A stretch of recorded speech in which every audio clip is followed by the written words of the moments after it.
propose les voyez discrètes, des petites maisons qui n'ont l'air de rien, mais qui abritent des étrangers ou qui abritent des voyageurs ou une famille qui choisit donc de prendre un petit repos un week-end quelque part loin de leur coin habituel. Au lieu d'aller dans des hôtels, ces maisons s'offrent à vous. On les appelle les guest house. Nous nous posons la question de savoir qu'est-ce qui explique la prolifération plus ou moins rapide aujourd'hui de ces maisons au Bénin et principalement à Cotonou et dans les grandes villes de notre pays. Est-ce que c'est un business vraiment rentable, puisque nous allons voir le côté économique de la chose? Côté sécurité, tous ceux qui viennent dans ces maisons sont-ils des gens vraiment recommandables et recommandés? Est-ce qu'il n'y a pas des pratiques très peu catholiques qui pourraient se passer dans ces maisons? Mesdames, Messieurs, nous allons donc en discuter ce matin avec nos invités déjà sur le plateau Esmeralda. Exactement, vous avez si bien introduit le sujet, donc guest house, des activités rentables. Nous avons Alain sur ce plateau, un promoteur de guest house, Monsieur Pidio Anani, bonjour. Bonjour. Merci d'avoir accepté notre invitation. Je vous en prie. Alors en face, nous avons un journaliste qu'on ne présente plus sur ce plateau, Monsieur Yves Patrick Loco. Bonjour également. Bonjour et merci d'avoir accepté notre invitation. C'est moi, je dis bonjour aux téléspectateurs de BB24. Merci, ils vous répondent certainement. Alors Alain, nous aurons également un économiste au téléphone. Nous sommes lundi, donc c'est Monsieur Fadon Mboboko. Merci d'avoir planté le décor. Alors vous qui êtes promoteur de guest house, Monsieur Anani Pidio, le guest house, nous en donnons une définition ici qui tend donc à accueillir des étrangers. Ce n'est pas classiquement un hôtel, c'est une maison d'hôtes. Mais est-ce que c'est une affaire, un business qui est rentable? Comme vous venez de le dire, la guest house, le nom en français c'est maison d'hôtes, maison d'accueil, et certains diront auberge de jeunesse. Je dirais on a commencé en 2012. En 2012, il n'y avait pas assez de guest house. Et nous sommes plus situés dans la Haye-Vive, qui est maintenant résidentielle, je veux dire. Avant, ce n'était pas ça. Je dirais au début, c'était pas mal. C'était pas mal comme activité parce qu'il n'y avait pas assez d'appartements, assez de guest house. Maintenant, il y en a un peu assez. Dans notre zone, on peut compter aux environs de 7 déjà à 6 dans notre quartier. Nous sommes situés dans les cocotiers. Oui, mais qu'est-ce qui explique que beaucoup de gens viennent dans le secteur? Qu'est-ce qui explique l'engouement des Béninois à rentrer dans le secteur? Je ne saurais le dire parce que nous Est-ce que c'est pas parce qu'il y a beaucoup d'argent gagné en fait à la fin? Je dirais peut-être. Tout business, il y a du haut et du bas. Donc, je dirais peut-être. Mais bon, ça ne laisse pas dire qu'il y a assez de bénéfices à en faire. Donc, il y a assez de charges. Comme toute entreprise. Oui, comme toute entreprise. Quels sont les types de clients, des types de personnes qui fréquentent ou bien que vous recevez dans ces guest house? Ok. Tout d'abord, avant de choisir notre quartier, qui est les cocotiers, on a ciblé nos clients. Et nos clients sont plus des expatriés, les coopérants, les touristes et quelques visiteurs qui aimeraient, qui sont en transit parce que nous sommes tous proches de l'aéroport. Ouais. Donc, quand on avait commencé, je dirais, on a eu quelques contrats avec des institutions, des coopératives et de la place. Dont je ne peux les citer. Non, pas du tout. Ouais, c'est ça. Donc, nous avons un agrément. Toute la journée d'aujourd'hui, je ne faisais que les courses. Donc vous obtenez des agréments de la part de l'État? Oui, bien sûr. Mais dites-nous, quand vous prenez, cela suppose quand vous prenez, comment dire, un agrément, ça suppose que vous payez des impôts. C'est une société carrément. Oui. Comme tout hôtel, auberge assimilé et tout, nous payons les impôts et nous payons les taxes unités et nous déposons des fiches de statistiques et tout ce que les hôtels font, oui, on le fait. Alors Patrick, monsieur l'a dit, les clients sont d'abord ciblés, les expatriés, mais on se rend compte que de plus en plus de nationaux s'intéressent à la chose pour une fête, pour un week-end. Est-ce que vous pensez que ça répond à un besoin? Vis-à-vis, je crois, M. Pidio Anani a donné la définition d'une guest house qui est reconnue. Et sinon, à l'entendre, lui, il exerce dans une activité reconnue. Mais le problème, c'est qu'il y a de plus en plus de guest house. La définition, si je l'ai bien compris, la définition que lui donne de sa guest house, c'est peut-être un hôtel, mais au coût réduit. Sinon, la maison d'hôte, qui est le guest house en anglais, c'est un peu comme vous allez dans un festival. Il m'est déjà arrivé dans un festival, dans une ville où il y a peut-être un seul hôtel. Là, c'est les grands officiels qui sont mis à l'hôtel. Et toutes les chambres sont occupées, par exemple. Toutes les chambres sont occupées. Mais on négocie avec les résidents. Donc, on vit chez l'habitant. Là, c'est une autre forme de guest house. Parce que ce que M. Anani explique, c'est déjà la forme... Beaucoup plus classique. Voilà, plus classique. La forme hôtelière de la forme chose. Hôtelière de la chose, mais avec des coûts réduits. Voilà. Mais la prolifération de ce que les gens appellent guest house et qu'on observe actuellement à Cotonou, c'est même des maisons qui n'ont pas l'aspect forcément d'un réceptif hôtelier, et qui n'ont pas l'aspect d'une structure bien établie. Oui. C'est peut-être des maisons où il y a déjà des locataires, où le propriétaire réserve un ou deux appartements meublés. Oui. Ça s'entend, les meubles, le lit, une salon, télévision, une cuisine, voilà. Toute la commodité qu'il faut. Voilà. Ailleurs, les gens appellent ça résidence. Voilà. Donc, toute la commodité qu'ils font. Et c'est ça qui est en train de se développer à Cotonou et dans la banlieue de Cotonou. Mais Patrick, dites-nous, Yves-Patrick Loco, de plus en plus, effectivement, de Béninois disent moi je préfère construire ma maison, faire meubler et puis louer à des gens à des saisons données que de faire de la location. Oui. Mais ce faisant, est-ce que ce n'est pas une concurrence déloyale qu'ils sont en train de livrer aux hôtels? Oui, c'est une concurrence déloyale de fait qu'ils sont en train de livrer à des hôtels. Quand M. Anani parlait, lui, il a des charges, il fait des déclarations. Mais je ne crois pas que ceux qui ont des maisons, il y a des gens qui, au détour d'une activité florissante, se retrouvent avec beaucoup d'argent, ne savent pas ce qu'il faut en faire, alors qu'ils ont déjà une maison, vont en construire d'autres, mais qu'ils n'habitent pas forcément. Ils réservent alors des chambres et négocient avec peut-être des compagnies, même avec des agents immobiliers. Oui. Et là, ils reçoivent des gens en week-end, des gens qui sont de passage à Cotonou, par exemple, qui ne veulent pas rester dans un hôtel formellement établi et qui prennent d'assaut ces maisons où, je l'ai dit tantôt, il y a tout. Parce que moi, je connais un cas où il y a des locataires dans la maison, mais 2 appartements sont réservés pour recevoir des gens. Voilà. Mais dans ce cas, est-ce qu'il n'y a pas un risque d'héberger dans ces résidences, dans ces appartements, des individus dont on ne maîtrise pas la moralité? Forcément, parce que dans un établissement formel, dès que vous venez, dès qu'on vous accueille avec vos bagages, dès que le bagagiste prend en charge tout ce que vous portez, la première des choses, si vous avez envie de boire un peu d'eau, vous prenez cette eau-là. Mais le premier parcours, sinon le parcours commence par une toute première étape qui est de se signaler à la réception. Vous donnez votre passeport ou votre carte d'identité. On vous enregistre. Vous mettez d'où vous venez, par quel moyen vous êtes arrivé, quand vous repartez approximativement, les contacts, voilà.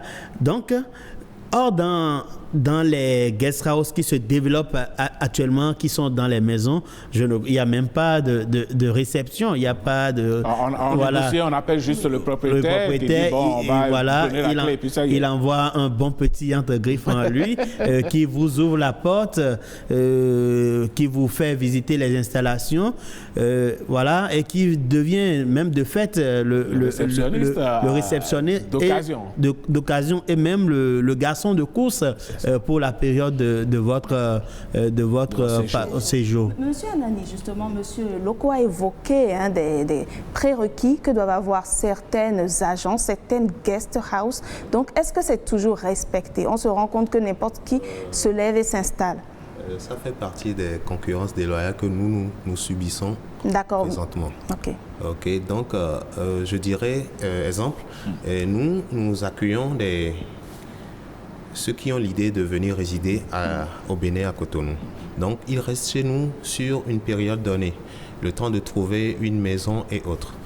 Une fois la maison trouvée, vu qu'il y a assez de chambres, ils s'inscrivent sur des sites et maintenant, ils accueillent des invités. Donc ils ouvrent une concurrence. Vos clients deviennent vos concurrents. Oui, c'est ce qui se passe des fois.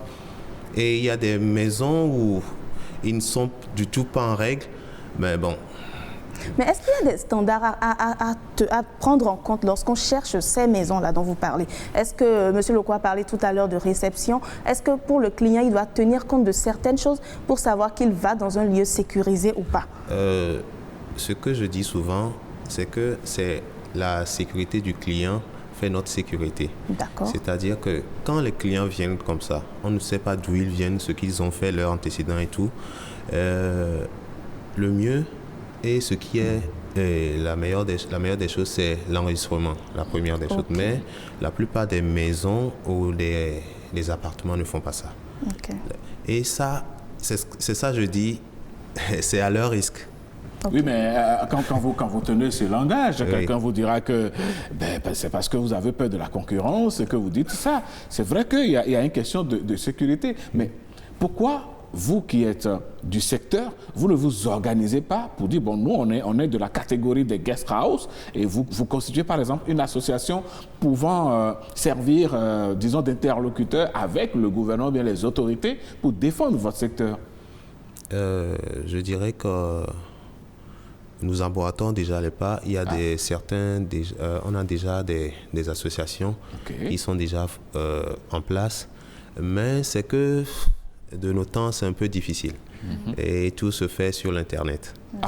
Oui, c'est ça. Alors, parce que celui qui a sa maison, il met quelques 2, 3, 4 photos de la pièce, il donne une adresse. Celui qui est en Europe ou bien ça va dans une autre ville du Bénin appelle pour dire, bon, je descends dans telle ville, est-ce que la chambre est disponible? Et le tout est joué, sans intermédiaire, sans formalité. C'est ça, D'accord. Patrick, est-ce que ce n'est pas aussi peut-être en raison du coût, parce qu'on se rend compte si, comme le dit M. Anani, tous les équipements sont mis en place, ça revient peut-être plus cher alors que la chambre, on divise le loyer par le nombre de jours et le tout est joué. Est-ce que quelque part ce n'est pas pour aider ceux qui n'ont pas les moyens? Oui, forcément, une guest house, c'est pour aider ceux qui ont de petits budgets.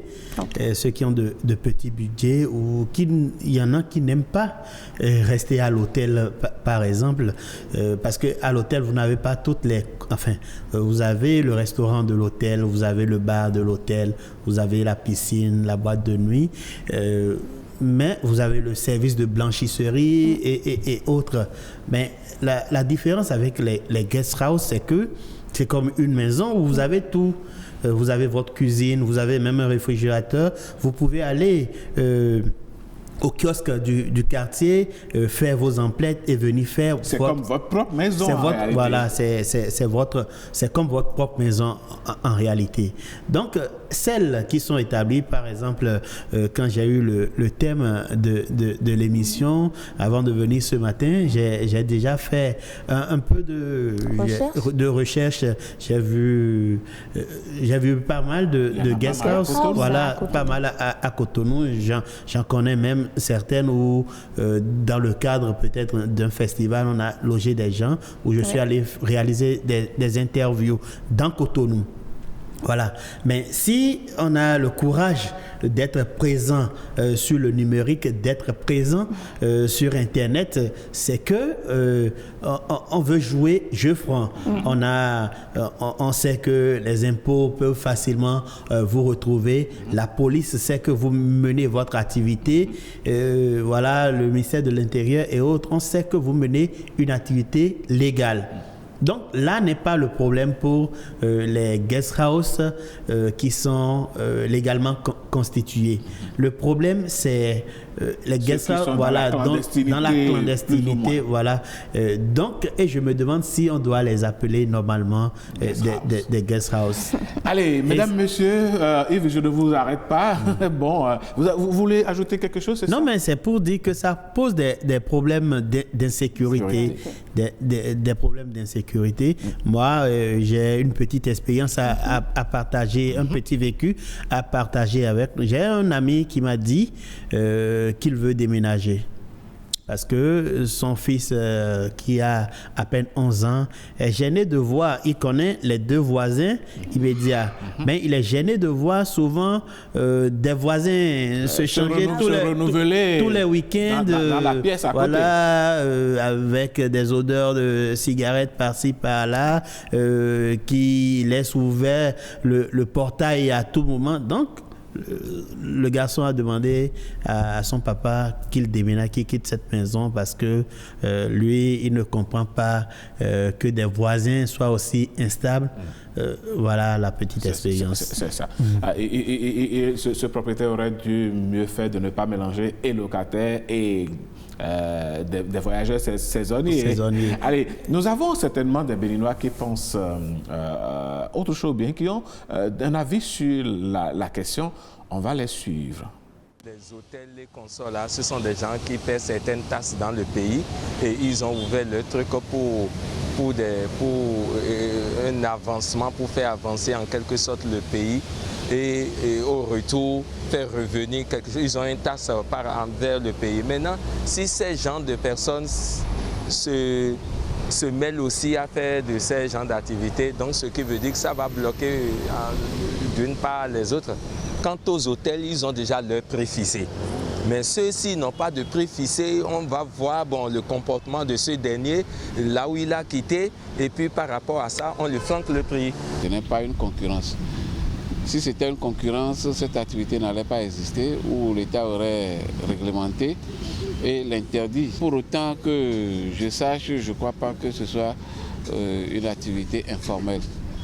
Puisque c'est un genre d'hôtel aussi, ils sont dans l'hôtellerie, ils sont dans l'hébergement. Le problème se pose dans la durée de séjour.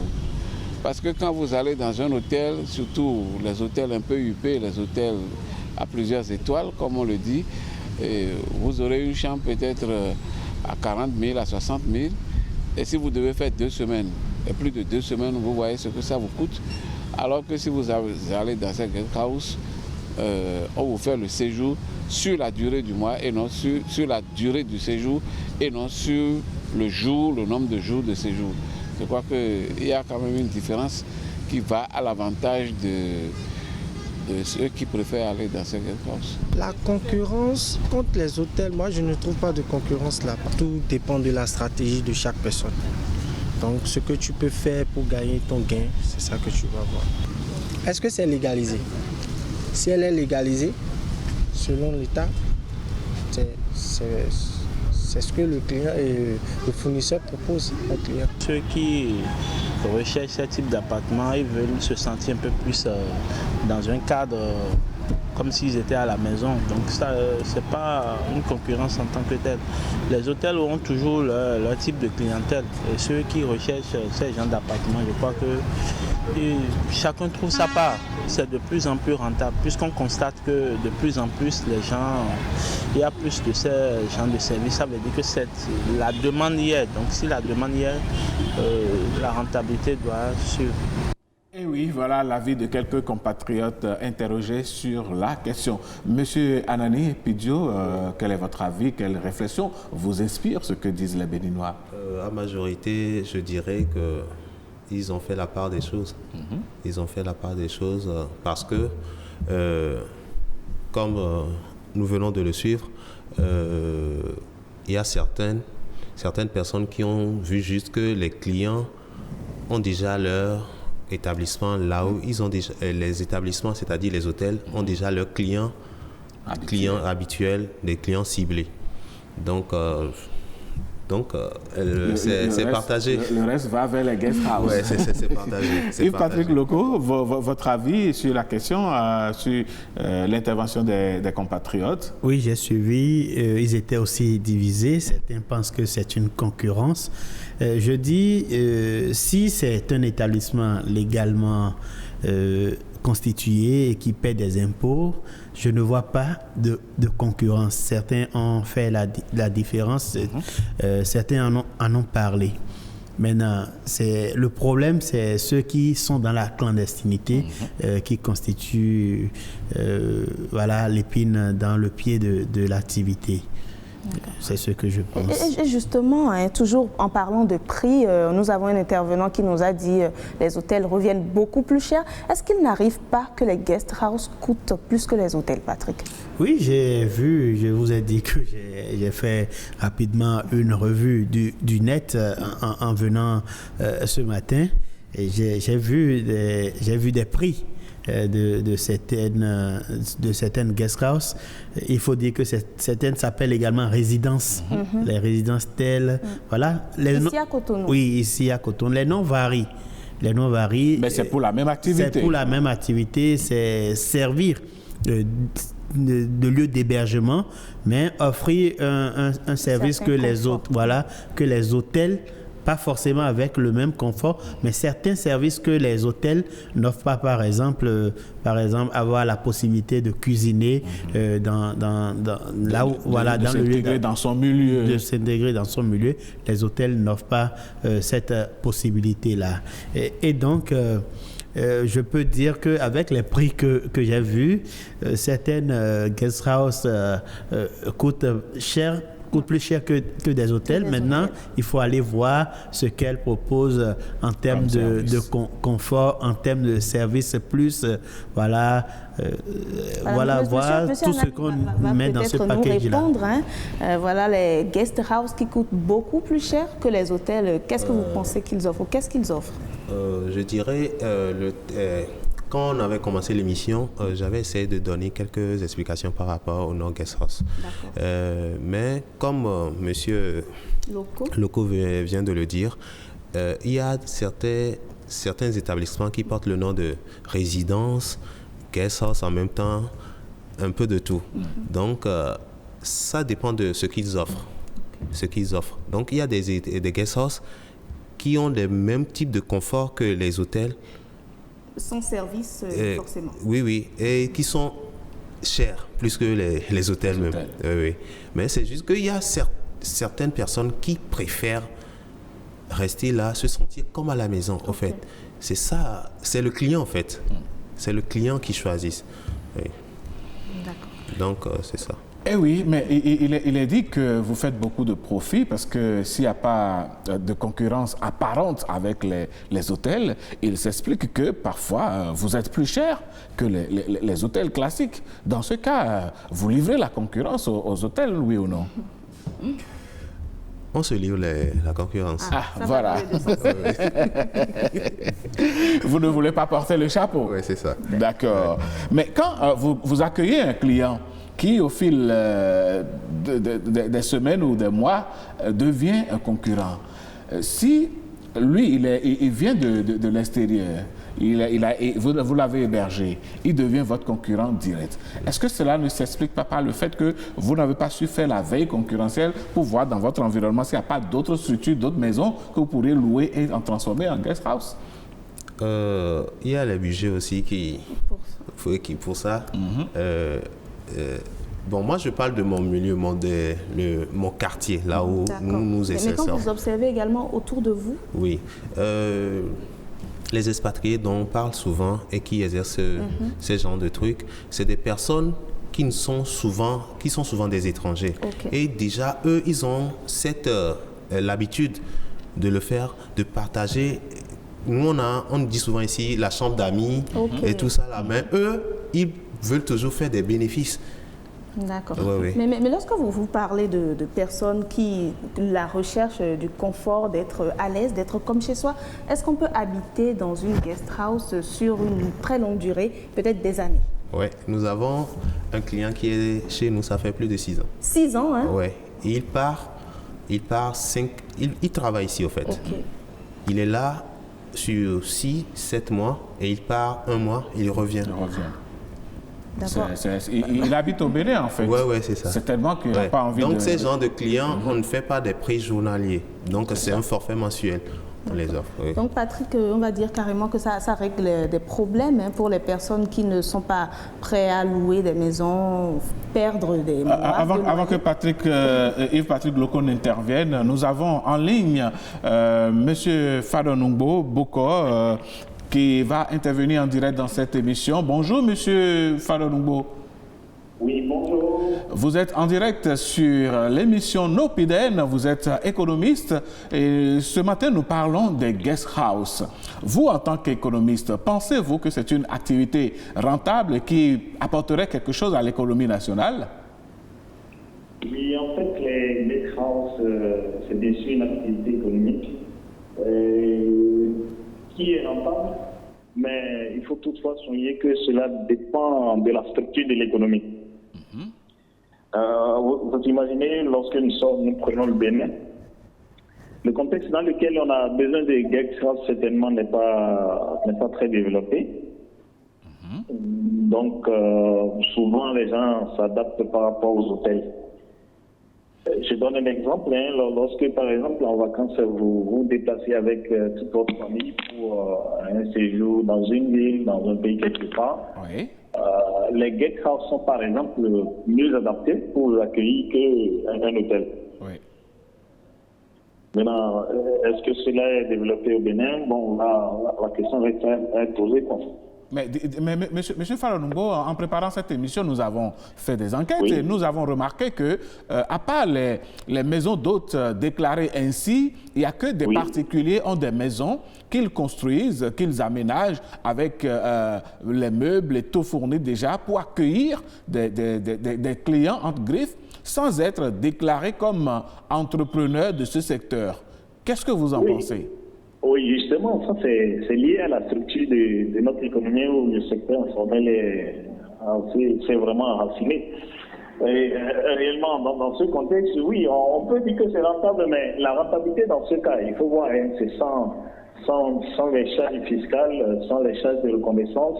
Il n'y a certainement pas un employé spécifique qui est là. Le monsieur a construit sa maison et il gère ça comme ça, donc c'est de bouche à oreille. Bon, dans ce sens-là, on ne peut que dire oui, c'est rentable pour lui, mais ce n'est pas dans un contexte officiel.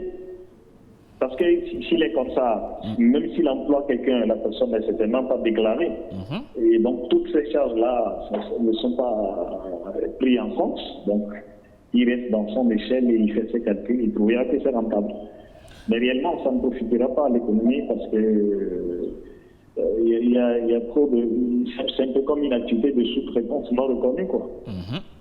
Mais dans ce cas, que devrait faire l'État, non seulement pour sécuriser ceux qui viennent habiter ces guest house, mais aussi pour engranger des ressources?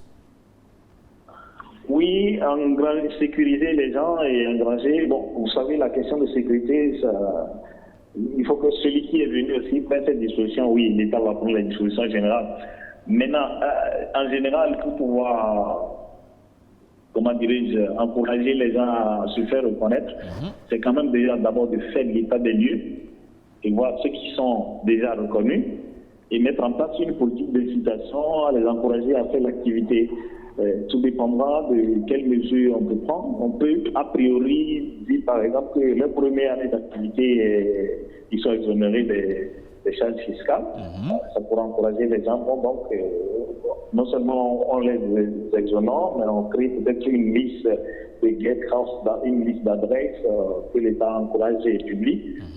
Ça va les encourager à être enregistrés. Parce qu'une fois que ceux qui sont reconnus vont commencer à bénéficier de ces actions, certainement ceux qui sont encore dans les coulisses vont vouloir se faire reconnaître pour comment dirais-je, bénéficier de ces mêmes appuis.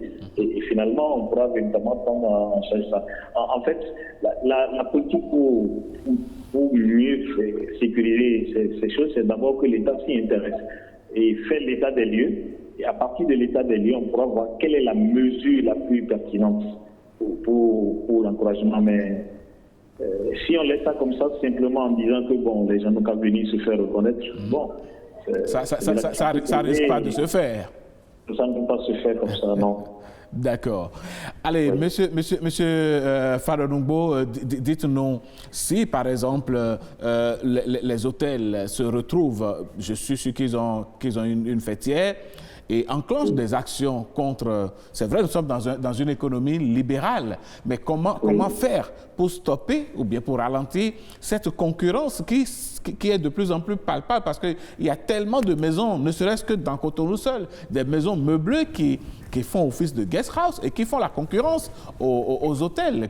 Qu'est-ce qu'il faut faire pour stopper ou freiner légèrement cette concurrence? Bon, en fait, je ne vois pas pourquoi vous pensez qu'il faut freiner cette concurrence. Oui. C'est pas une concurrence à freiner du moment où, en réalité, les deux, l'hôtel et les guest house, c'est vrai que dans un contexte donné, l'intéressé va chercher ce qu'il va choisir, mais les deux ont quand même des spécificités qui les séparent. Vous voyez, je donne un exemple, un ensemble de cadres vont quitter Cotonou par exemple, pour une mission.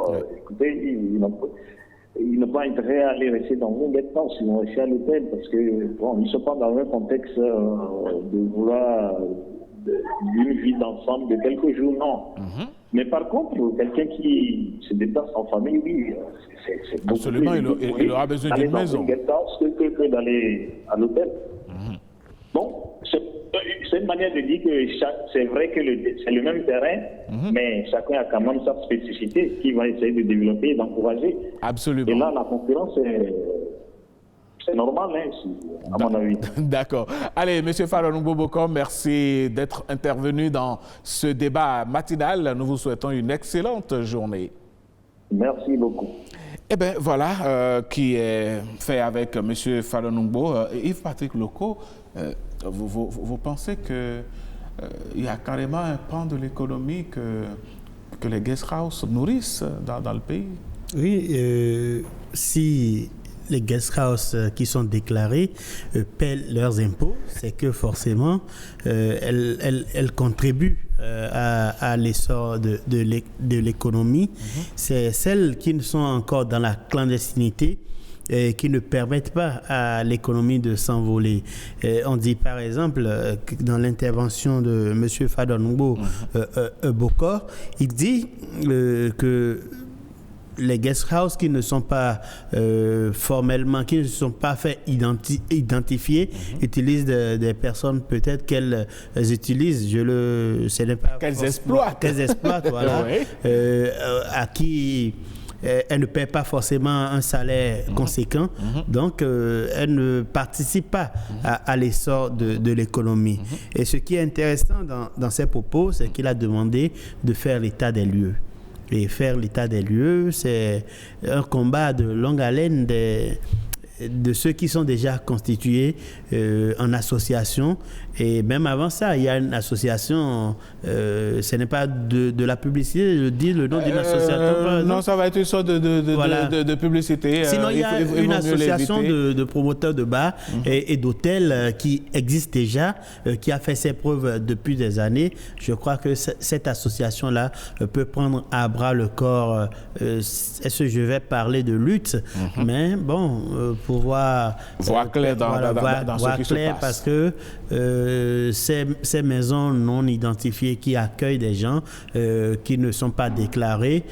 Et même, parlant d'économie, il y a une taxe qui est instituée sur la nuitée qui va dans les caisses de l'État pour contribuer à la réalisation, alors que ces maisons à la réalisation des infrastructures communautaires.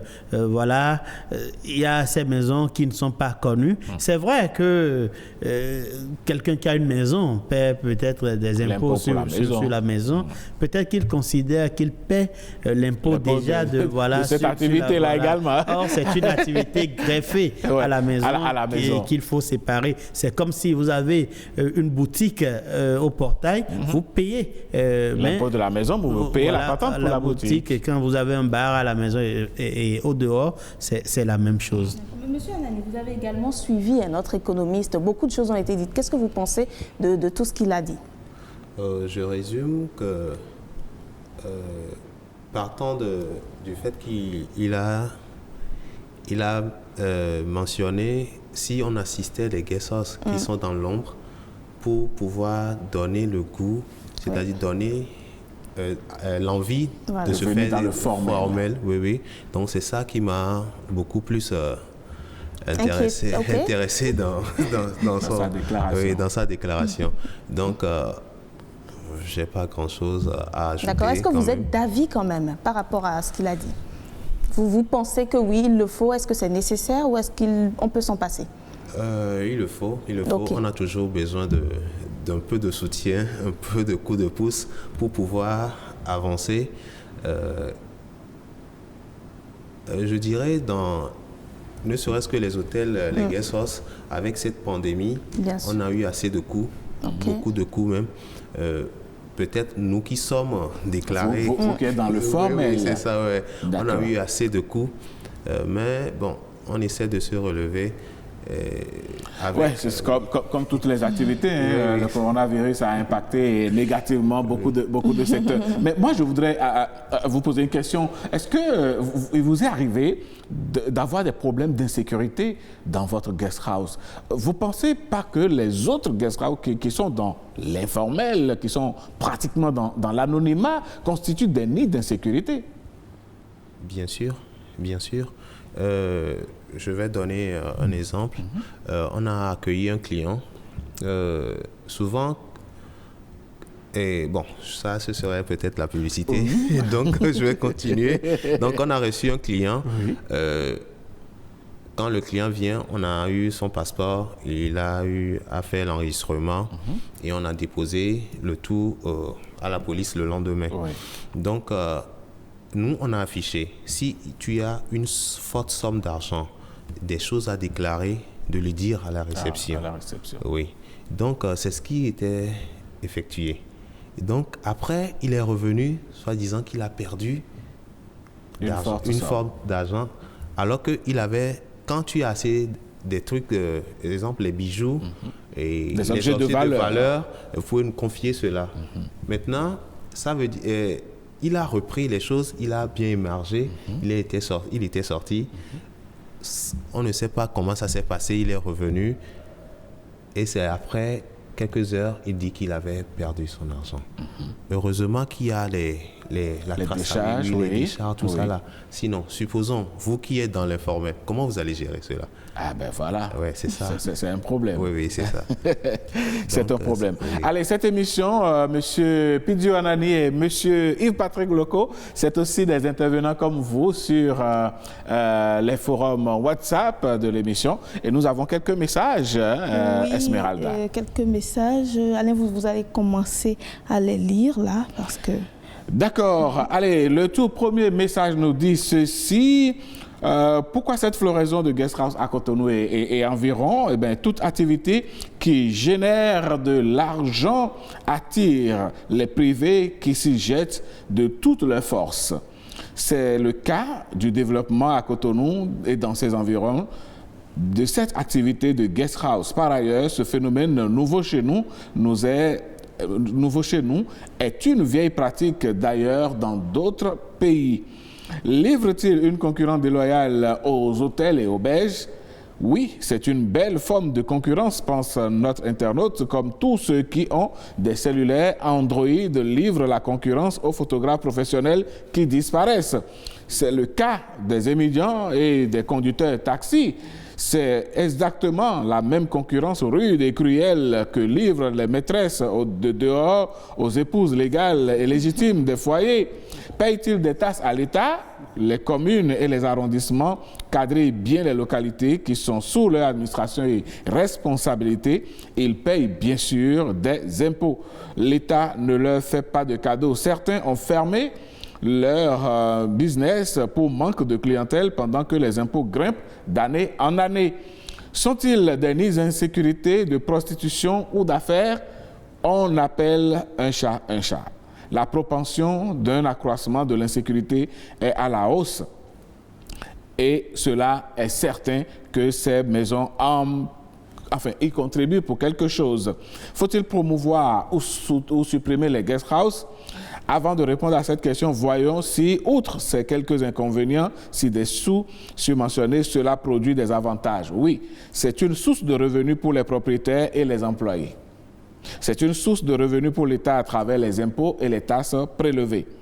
C'est un lieu très prisé pour les familles, pères, mères, enfants qui voyagent, qui vivent à l'étranger et qui viennent en vacances où ils ne peuvent pas s'offrir des hôtels pendant des semaines ou des mois. Est abrupto, ce n'est pas la seule source d'insécurité, mais l'ouverture des frontières aussi est une source d'insécurité. Voilà un message. Voilà. Tout à fait. La personne était très intéressée par... Je rappelle que c'est l'économiste, le pasteur Lalayet, qui nous avait envoyé ce message. Voilà, donc c'est une réalité à laquelle on est confronté. Et vous avez également suivi le message qui a été lu. Oui, il a tout dit pratiquement. Qu'est-ce qu'on doit ajouter? Il a parlé d'insécurité, c'est une source d'insécurité. Voilà, il a abordé d'autres points de la question. Il y a même un autre qui envoie un message qui dit ceci: les gens ont eu des sous, ont construit des maisons inhabitées. Une maison inhabitée se dégrade vite et c'est ce qui amène certains propriétaires à opter pour le business de guest house. Une vraie concurrence est livrée aux hôtels puisque, ne payant pas d'impôts de commerçants comme les autres types de réceptifs.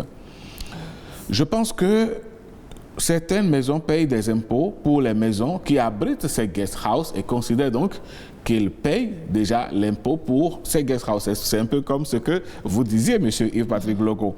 Ça reçoit beaucoup de personnes, des gens un peu flous qui ne veulent pas aller dans les hôtels puisqu'ils sont obligés de montrer leur pièce d'identité à la réception, ce qui n'est pas le cas souvent dans les guest houses. Il faut donc encadrer ces maisons, mettre à contribution l'association des promoteurs d'hôtels et de bars du Bénin. Et donc voilà un peu la proposition de cet internaute. Justement, est-ce que, M. Pidio, est-ce que vous menez des démarches en ce qui concerne l'insécurité, que ce soit vous ou que ce soit d'autres guest house, pour pallier ce problème-là? Je dirais nous sommes dans la jungle et chacun se cherche. Ouais, je serai direct par rapport à ça. Donc, oui, allez-y. Étant promoteur d'une guest house, je sécurise d'abord mon activité. Et donc, les autres, je ne sais pas comment ils le gèrent. Donc, à chacun... D'accord. Vous sécurisez comment? Sa stratégie. Oui, sa stratégie, oui. Moi, je pense qu'une action concertée pourrait permettre davantage d'assurer la sécurité, pas seulement des clients, mais si un client flou entre griffes est là, c'est une insécurité pour la population, pour toute la zone, pour la population également. Donc, il faut aller vers des actions concertées. Essayer, même si c'est des concurrents, les autres guest house, essayer d'avoir un creuset de réflexion. Aujourd'hui, on n'a même plus besoin de se voir physiquement. Créer, par exemple, puisque sur Internet, j'ai vu même des numéros de téléphone. Créer, par exemple, il faut que quelqu'un prenne l'initiative de créer peut-être un forum de discussion entre propriétaires de guest house pour mener la réflexion, pour aller vers des actions concertées. Pour améliorer un peu le secteur. Voilà. Eh bien, voilà, le temps imparti à ce débat touche à sa fin, mesdames, messieurs. Oui, c'est vrai, nous sommes dans une économie libérale et si le cœur vous en dit de rentrer dans l'entrepreneuriat et de prendre part à ce secteur, ce n'est pas une mauvaise chose, mais le conseil que nous pourrions vous donner, c'est de tout faire pour vous faire connaître des autorités gouvernementales, de l'État qui pourraient vous apporter de l'aide, mais aussi qui pourraient avoir avoir un œil sur tout ce qui se passe pour votre propre sécurité et pour la sécurité de l'entourage et des clients que vous accueillez.